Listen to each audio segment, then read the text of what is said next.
Hi hello friends, ಎಲ್ಲರಿಗೂ ನಮಸ್ಕಾರ. ರೇಖಾ ಅಡುಗೆ ಚಾನಲ್ಗೆ ಸ್ವಾಗತ. ಬನ್ನಿ, ಇವತ್ತು ಇನ್ಸ್ಟೆಂಟಾಗಿ ನಿಮಗೆ ಈಸಿಯಾಗಿ ಯಾವುದೇ ರೀತಿ ಮಸಾಲೆ ರುಬ್ಬದೇನೆ ನಿಮಗೆ ನಿಪ್ಪಟ್ಟು ಮಾಡೋದು ತೋರಿಸ್ಕೊಡ್ತೀನಿ. ಇವಾಗ ಹಬ್ಬದ ಸೀಸನ್ ಆಗಿರೋದ್ರಿಂದ ಒಂದು 3 ದಿವಸಕ್ಕೆ ಮುಂಚೆನೇ ಮಾಡಿಟ್ಕೊಂಡ್ರೆ ತುಂಬಾ ಚೆನ್ನಾಗಿರುತ್ತೆ. ಕ್ರಿಸ್ಪಿಯಾಗಿ ಈಸಿಯಾಗಿ ಮಾಡ್ಕೋಬೋದು. ಬೇರೆ ಟೈಮಲ್ಲಿ ನೀವು ಮಕ್ಕಳಿಗೆ ಸ್ನ್ಯಾಕ್ಸ್ ಥರನೂ ಮಾಡ್ಕೊಳ್ಬೋದು. ಇದು ಯಾವ ರೀತಿ ಮಾಡೋದು, ಇದಕ್ಕೆ ಬೇಕಾಗುವ ಇಂಗ್ರೀಡಿಯೆಂಟ್ಸ್ ನೋಡೋಣ.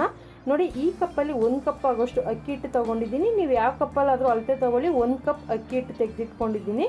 ಮತ್ತು ಇಲ್ಲಿ ಖಾರಕ್ಕೆ 1 ಟೀ ಸ್ಪೂನ್ ಆಗೋಷ್ಟು ಅಚ್ಚಕಾರದ ಪುಡಿ, ಬಿಳಿ ಎಳ್ಳು 1 ಟೇಬಲ್ ಸ್ಪೂನ್ ತೊಗೊಂಡಿದ್ದೀನಿ, ಅರಿಶಿನ ಪುಡಿ 1/4 ಟೀ ಸ್ಪೂನು. ಇದು ಕಲೋಂಜಿ, ಇದಿಲ್ಲ ಅಂದರೆ ನೀವು ಸ್ಕಿಪ್ ಮಾಡ್ಕೊಳ್ಳಿ, ಇದ್ದರೆ ಹಾಕ್ಕೊಳ್ಳಿ. ಒಂದು ಅರ್ಧ ಟೀ ಸ್ಪೂನು. ಮತ್ತು ಸೋಡಾ 1/4 ಟೀ ಸ್ಪೂನ್, ಅಡುಗೆ ಸೋಡಾ. ಒಂದು ಅರ್ಧ ಕಪ್ ಆಗೋಷ್ಟು ಕರಿಬೇವಿನ ಸೊಪ್ಪು ತೆಗೆದಿಟ್ಕೊಂಡಿದ್ದೀನಿ. ರುಚಿಗೆ ತಕ್ಕಷ್ಟು ಉಪ್ಪು ಮತ್ತು ಮಾಡೋದಕ್ಕೆ ಎಣ್ಣೆ. ಈಗ ಯಾವ ರೀತಿ ಮಾಡೋದಂತ ನೋಡೋಣ.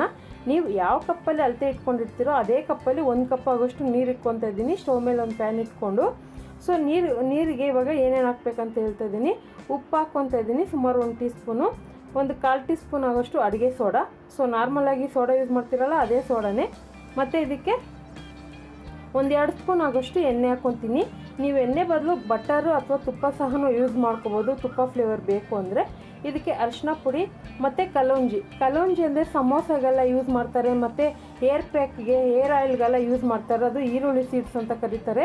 ಸೊ ಅಡುಗೆಗೂ ಯೂಸ್ ಮಾಡ್ಬೋದು, ತುಂಬಾ ರುಚಿಯಾಗಿರುತ್ತೆ, ಜೀರ್ಣ ಕೂಡ ಚೆನ್ನಾಗಾಗುತ್ತೆ. ಮತ್ತು ಇದಕ್ಕೆ ಖಾರದ ಪುಡಿನೂ ಎಳ್ಳು ಹಾಕ್ಕೊತಾ ಇದ್ದೀನಿ.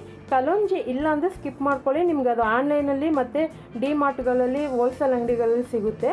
ಸೊ ನೀರನ್ನ ಚೆನ್ನಾಗಿ ಕುದಿಯೋದಕ್ಕೆ ಇಟ್ಕೊಳ್ಳೋಣ. ನೀರು ಚೆನ್ನಾಗಿ ಕುದಿಯೋವಾಗ ಸ್ಟವ್ನ ಲೋ ಫ್ಲೇಮಲ್ಲಿ ಇಟ್ಕೊಳ್ಳಿ. ಇದೊಂದು 3 ನಿಮಿಷದಲ್ಲಿ ನೀರು ಕುದಿಯೋಕ್ಕೆ ಸ್ಟಾರ್ಟ್ ಆಗುತ್ತೆ. ಹಂಗಾಗಿ ಸ್ಟವ್ನ ಲೋ ಫ್ಲೇಮಲ್ಲಿ ಇಟ್ಕೊಂಡು ಈಗ ಸ್ವಲ್ಪನೇ ಅಕ್ಕಿ ಹಿಟ್ಟು ಹಾಕ್ಕೊಂಡು ಚೆನ್ನಾಗಿ ಮಿಕ್ಸ್ ಮಾಡ್ಕೊಳ್ಳೋಣ. ಇದ್ರಲ್ಲಿ ಮೇನ್ ಇಂಪಾರ್ಟೆಂಟು ಅಳತೆ ಕರೆಕ್ಟಾಗಿರಬೇಕು. 1 ಕಪ್ ಅಕ್ಕಿ ಹಿಟ್ಟಿಗೆ 1 ಕಪ್ ಆಗೋಷ್ಟು ನೀರು. ಸೊ ಇದನ್ನೆಲ್ಲ ಚೆನ್ನಾಗಿ ಮಿಕ್ಸ್ ಮಾಡ್ಕೊಂಡಿದ್ದೀನಿ. ಸ್ಟವ್ ಮೇಲೆ ಇವಾಗ ಸ್ಟವ್ ಆಫ್ ಮಾಡ್ಕೊಳ್ಳೋಣ. ಯಾಕಂದರೆ ಮಿಕ್ಸ್ ಮಾಡಿದ್ದೀರಿ, ಜಸ್ಟ್ 1 ನಿಮಿಷ ಆಗಿರುತ್ತೆ ಮಿಕ್ಸ್ ಮಾಡೋದಕ್ಕೆ ಅಷ್ಟೇ. ಜಾಸ್ತಿ ಹೊತ್ತು ಮಿಕ್ಸ್ ಮಾಡಬೇಕಂತನೂ ಅವಶ್ಯಕತೆ ಇಲ್ಲ.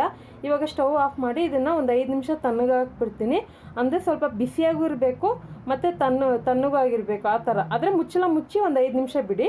ಒಂದು 5 ನಿಮಿಷ ಆದಮೇಲೆ ಮುಚ್ಚಳ ತೆಗೆದ ಮೇಲೆ ಸ್ವಲ್ಪ ಬಿಸಿಯಾಗೇ ಇದೆ, ತೀರಾ ತಣ್ಣಗಾಕಿ ಬಿಡೋಕೆ ಹೋಗಬೇಡಿ, ಗಟ್ಟಿಯಾಗಿಬಿಡುತ್ತೆ. ಅಕಸ್ಮಾತ್ ಬೈ ಚಾನ್ಸು ನಿಮ್ಮದು ಹಿಟ್ಟು ಸಾಫ್ಟಾಗಿ ಬಂದಿಲ್ಲ, ಗಟ್ಟಿಯಾಗಿದೆ ಅಂದರೆ ಹಾಗೆ ಒಂದು ಸ್ವಲ್ಪ ಬಿಸಿನೀರು ಇಟ್ಕೊಳ್ಳಿ. ಸ್ವಲ್ಪ ಇಟ್ಕೊಂಡು ಸ್ವಲ್ಪ ಹಾಕ್ಕೊಂಡು ಸಾಫ್ಟಾಗಿ ಕಲಿಸ್ಕೊಳ್ಳಿ. ನಾನು ನೀರೇನು ಯೂಸ್ ಮಾಡಿಲ್ಲ.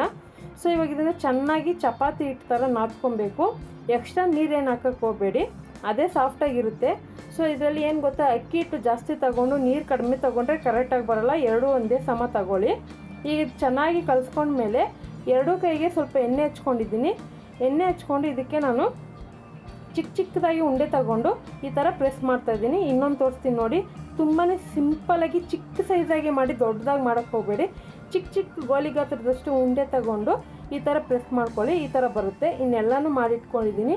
ಇದಕ್ಕೇನಾದರೂ ನಿಮಗೆ ಬೇರೆ ಥರ ಇಂಗ್ರೀಡಿಯೆಂಟ್ಸ್ ಬೇಕು ಅಂದ್ರೂ ಸೇರಿಸ್ಕೊಬೋದು. ಸೊ ಇದಕ್ಕೆ ಇವಾಗ ಎಣ್ಣೆ ಕಾಯಕ್ಕೆ ಇಟ್ಕೊಂಡಿದ್ದೆ, ಎಣ್ಣೆ ಕೂಡ ಕಾದಿದೆ.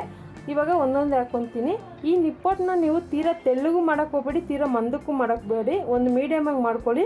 ನಿಮಗೆ ಕೈಯಲ್ಲಿ ಮಾಡೋಕ್ಕೆ ಬಂದಿಲ್ಲ ಅಂದರೆ ಪ್ರೆಸ್ಸಿಂಗ್ ಇರುತ್ತಲ್ಲ, ಹಪ್ಪಳ ಒತ್ತೋದು, ಚಪಾತಿ ಒತ್ತೋ ಪ್ರೆಸ್ಸಿಂಗು, ಅದರಲ್ಲೂ ಸಹ ಮಾಡ್ಕೊಬೋದು. ನಾನು ಇನ್ನೂ ತೋರಿಸಿದ್ದೀನಿ ಆಲ್ರೆಡಿ, ನಿಪ್ಪಟ್ಟು ರೆಸಿಪಿ ನನ್ನ ಚಾನಲಲ್ಲಿ ಇದೆ, ನೀವು ನೋಡಿಲ್ಲ ಅಂದರೆ ನೋಡ್ಕೊಬನ್ನಿ. ಸೊ ಇದನ್ನು ಎರಡೂ ಕಡೆ ಚೆನ್ನಾಗಿ ಒಂದು 3-4 ನಿಮಿಷ ಫ್ರೈ ಮಾಡ್ಕೊಳ್ಳೋಣ. ಇದನ್ನು ನೀವು ಮಕ್ಕಳಿಗೆ ಸ್ನ್ಯಾಕ್ಸ್ ಥರ ಮಾಡಿಕೊಟ್ರೆ ತುಂಬಾ ಇಷ್ಟಪಟ್ಟು ತಿಂತಾರೆ. ಇನ್ನೊಂದು ಫ್ರೆಂಡ್ಸ್, ಇದನ್ನು ನೀವು ಗಾಳಿಗೆ ಬಿಟ್ಬಿಟ್ರೆ, ಅಂದರೆ ಡಬ್ಬಿಗೆ ಹಾಕ್ದಿರ ಹಾಗೆ ಬಿಟ್ಬಿಟ್ರೆ ಮೆತ್ತಗಾಗುತ್ತೆ. ಇದು ಮಾಡಿ ಒಂದು ಸ್ವಲ್ಪ ತಣ್ಣಗಾದ ಮೇಲೆ ಒಂದು ಏರ್ ಟೈಟ್ ಬಾಕ್ಸಿಗೆ ಹಾಕಿ ಇಟ್ಕೊಂಡ್ರೆ 15 ದಿವಸ ಅದನ್ನು ಕೆಡೋದಿಲ್ಲ ಮತ್ತು ಕ್ರಿಸ್ಪಿಯಾಗಿ ತಿನ್ನೋದಕ್ಕೆ ಚೆನ್ನಾಗಿರುತ್ತೆ. ಸೊ ಈ ರೆಸಿಪಿ ಇಂಗ್ರೀಡಿಯೆಂಟ್ಸ್ ಎಲ್ಲ ಕಡಿಮೆ ಇರೋದ್ರಿಂದ ನಿಮಗೆ ಮನೇಲಿ ಯಾವಾಗ ಬೇಕು ಅನಿಸುತ್ತೋ ಆವಾಗ ಮಾಡ್ಕೊತೀನಿ, ತುಂಬಾ ಚೆನ್ನಾಗಿರುತ್ತೆ.